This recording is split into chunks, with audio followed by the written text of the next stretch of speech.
खबर अक्षय खन्ना से जुड़ी हुई है और ये ऐसी बात है जिसे सुनकर मुझे लगता, मैं तो हैरान हुआ ही था, आप भी हैरान होंगे। जिस तरह से धुरंधर के बाद में उनका जो क्रेज़ हमको देखने मिला है, तो ये होता है कि भाई अगर कोई किसी का इतना ज़बरदस्त क्रेज़ हो तो आप समझ लीजिए कि उसके पास फ़िल्मों की झड़ी लग जाती है और फ़िल्मों की झड़ी लग जाती है और उसके बाद में वो दनादन साइन करता जाता है फ़िल्में और आपको पता चलता है 2 महीने बाद कि इस आदमी के पास तो 1 मिनट की फुर्सत नहीं है।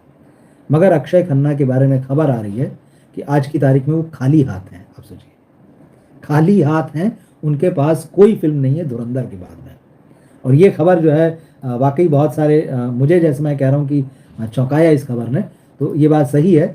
अक्षय खन्ना एक तो पहले दृश्यम 3 में थे, तो दृश्यम 3 से उनकी विदाई हो गई। वो पूरी कंट्रोवर्सी हम लोग जानते हैं कि लास्ट मोमेंट पे उन्होंने वहाँ से अपने आप को विड्रॉ कर लिया और अभिषेक पाठक जो थे दृश्यम 2 के डायरेक्टर, उनके साथ में ये आया कि अभिषेक पाठक ने आरोप लगाया कि अक्षय खन्ना चाहते थे कि अब मुझे विग लगा दी जाए थर्ड पार्ट में, जबकि दृश्यम 2 जहाँ ख़त्म होती है वहाँ से कुछ ही घंटे बाद जो है दृश्यम 3 की कहानी शुरू होती है। तो उन्होंने कहा कि अक्षय ने इस बात को लेकर, और स्क्रिप्ट पर भी शायद कुछ अक्षय के हिसाब से कुछ उनके मतभेद थे, तो वो फिल्म ऐन मौके पर छोड़ दी, जबकि सारी डेट्स वगैरह आ चुकी थी और कुछ हिस्सों की शूटिंग भी शुरू हो चुकी थी गोवा में। अक्षय को ज्वाइन करना था मगर वो नहीं गए, तो वो सारा हो गया। तो लोगों को लगा चलिए कोई बात नहीं, एक फिल्म नहीं है, बाकी तो काम होगा। मगर अब एक और इंटरेस्टिंग खबर ये आ रही है कि दृश्यम 3 के बाद में अक्षय खन्ना के पास में एक और फिल्म थी, भागम भाग 2 प्रियदर्शन, जिसमें अक्षय कुमार, और जो भागम भाग आई थी उसमें अक्षय कुमार थे, परेश रावल थे, गोविंदा थे। तो अभी हमने 2 दिन पहले देखा था कि गोविंदा की विदाई हो गई उस फिल्म से। अब खबर यह है कि अक्षय खन्ना की भी विदाई हो गई है और उनकी जगह पर मनोज वाजपेयी आ गए हैं। तो पहले जब गोविंदा की विदाई हुई थी तो गोविंदा की जगह अक्षय खन्ना को लिया गया था फिल्म में, ये खबर आ रही थी। लेकिन फिर कुछ इस तरह के डेवलपमेंट्स हुए हैं कि अक्षय खन्ना को भी फिल्म से हटा दिया गया था और अक्षय खन्ना के बाद में अब जो है मनोज वाजपेयी को ले लिया गया। तो मतलब वो जो रोल गोविंदा का था वो अब कुल मिला के मनोज वाजपेयी निभाएंगे। लेकिन अक्षय खन्ना का ये जो मामला है कि अक्षय खन्ना आज की तारीख में इतने हॉट माने जा रहे हैं कि धुरंधर के मेकर्स पर इस बात का दबाव है कि रहमान डकैत के कुछ सीन, चाहे उसकी बैक स्टोरी या किसी भी फॉर्म में फिल्म में लिए जाए। अक्षय खन्ना फिल्म में अगर नहीं होंगे तो बहुत सारे लोग कह रहे हैं कि हम धुरंधर 2 देखने नहीं जाएंगे। तो अब इस स्थिति के बाद में कि अक्षय का क्रेज जब यहाँ पर है तो खबर यह आती कि अक्षय के पास कोई फिल्म ही नहीं है। मतलब आप सोचिए कि अगर अक्षय के पास अभी फिल्म नहीं है तो कोई उनको साइन भी करेगा और वो फिल्म बनेगी भी, रिलीज भी होगी, तो मुझे लगता है कम से कम ये साल तो निकल ही जाएगा। अभी आज की लेटेस्ट मैं बात कर रहा हूँ कि आज भी अगर कोई उन्हें साइन करता है, क्योंकि फिल्म बनेगी, मतलब प्री प्रोडक्शन में जाएगी, शूट होगी, पोस्ट होगा, फिर रिलीज होगा, और अव्वल तो वो ऐसी हो कि जो अक्षय के रोल, मतलब उनका जो टैलेंट है उसके उनके साथ जस्टिस करती हो। और लास्ट ईयर जिस तरह से उन्होंने अपनी वैरायटी दिखाई है, धुरंधर से पहले छावा में औरंगजेब बन के, तो उधर औरंगजेब बन के और इधर रहमान डकैत बन के, तो पिछला साल तो पूरी तरह से उनका था, उनका जादू जो है वो दर्शकों के सर चढ़ के बोला। अब यहाँ समस्या एक है, समस्या यह है कि जो ऑडियंस होती है उनकी मेमोरी बहुत शॉर्ट होती है।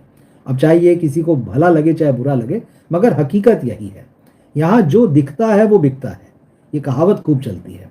आप आंखों से दूर हुए तो दिल और दिमाग से दूर हो जाते हैं। तो यही मैं कह रहा हूँ कि लोगों की याददाश्त जो है बड़ी कमज़ोर है। अब अगर अक्षय मान लीजिए 2 साल 3 साल फिल्म नहीं आती, जैसे कि उनके टेम्परामेंट के बारे में भी बहुत सारी बातें हैं कि बहुत चूजी हैं, बहुत शाई नेचर है, वो दूसरे एक्टर्स की तरह नहीं है, क्योंकि हमने देखा धुरंधर के एक तरीके से ब्लॉकबस्टर होने के बाद में अक्षय खन्ना का कहीं अता पता नहीं है। कोई और एक्टर होता तो जाने कितनी फुटेज ले लेता, जाने कितने इंटरव्यू दे देता, जाने किस हद तक वो अपनी पीआर कर देता और कितनी फिल्में ही साइन कर लेता।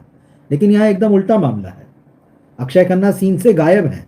जिस फिल्म की चर्चा सबसे ज़्यादा उनके कारण हुई, बाकी लोगों का भी कंट्रीब्यूशन था, मगर आज वो कहीं सीन में नहीं है। तो डर इसी बात का है, ये कि ये फिल्म बिजनेस है, ये शो बिजनेस है।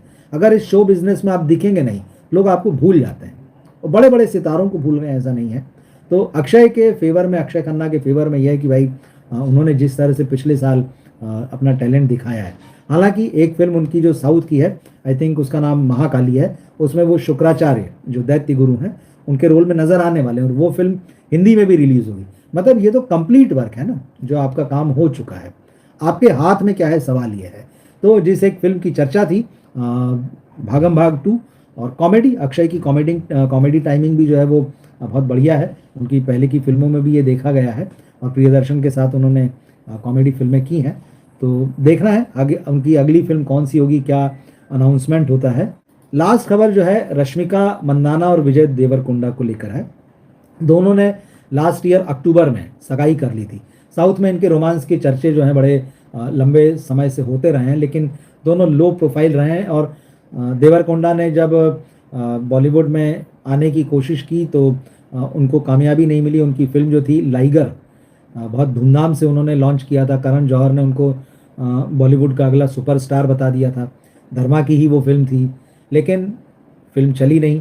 अनन्या पांडे उनके साथ में थी। अनन्या पांडे को वो साउथ में ले गए तो ऐसा लग रहा था उस समय कि अनन्या के लिए साउथ के दरवाजे खुल जाएंगे, विजय देवरकोंडा के लिए बॉलीवुड के दरवाजे खुल जाएंगे। मगर वो सारा जो प्लानिंग था वो पूरा फ्लॉप हो गया। लेकिन रश्मिका मंदाना जो कि उसी दौर में आई, उनको ज़रूर यहाँ पर कामयाबी मिली। और पुष्पा के साथ में जिस तरह से हिंदी के ऑडियंस ने उन्हें पहचाना और एक के बाद उन्हें हिंदी फिल्में ऑफर हुई एक के बाद एक, और कुछ सफल भी रही हैं, एक पहचान बना ली है और आज उन्हें बड़ी फिल्में मिल रही हैं। अब इन दोनों की शादी होने वाली है। तो दोनों ने बहुत लो प्रोफाइल ढंग से अक्टूबर 25 में सगाई कर ली थी। अब खबरें ये है कि 26 फरवरी को ये दोनों शादी करने जा रहे हैं। अब शादी करने जा रहे हैं तो वो भी लो प्रोफाइल होगी। होता है लोग अपने जो बॉलीवुड के या साउथ के या जो भी बड़े स्टार्स होते हैं वो एक प्राइवेट लाइफ चाहते हैं और चाहते हैं कि प्राइवेट सेरेमनी में शादी वगैरह हो जाए। तो ये भी वैसी ही होने जा रही। मगर एक बड़ी इंटरेस्टिंग खबर आ रही थी कि नेटफ्लिक्स, अब OTT के भी मामले हैं, जुड़ जाते हैं। ये लोग राइट्स खरीदते हैं कि ठीक है आपकी प्राइवेट सेरेमनी का जो वीडियो होगा या उसको कवर करने के राइट्स हमें दीजिए और उसके लिए हम मोटी रकम देंगे। रश्मिका मंदाना और विजय देवरकोंडा को खबर ये करे कि 60 करोड़ रुपए ऑफर किए गए नेटफ्लिक्स की तरफ से कि हम आपको 60 करोड़ रुपए देंगे आपकी शादी के कवरेज के लिए, और बाद में उसका जो वीडियो होगा पूरा, जो उसको हम अपने डॉक्यूमेंट्री की तरह जो है वो रिलीज़ करेंगे। तो 60 करोड़ रुपए की मोटी रकम है। लेकिन अब कहा यह जा रहा है कि इस कपल ने नेटफ्लिक्स के इस ऑफर को रिजेक्ट कर दिया है। ये एक बड़ी रकम है 60 करोड़ रुपए। और क्योंकि आपको याद होगा कि 2 साल पहले साउथ की ही सुपरस्टार कही जाती हैं नयनतारा और विघ्नेश शिवन जो उनके डायरेक्टर थे, हस्बैंड हुए। तो इन दोनों की शादी को भी जो है नेटफ्लिक्स ने उनके साथ डील की थी और उस वक्त 25 करोड़ रुपए दिए थे। अब वो 25 करोड़ रुपए 2-2.5 साल में होके डबल से ज़्यादा होके 60 करोड़ रुपए हो गया।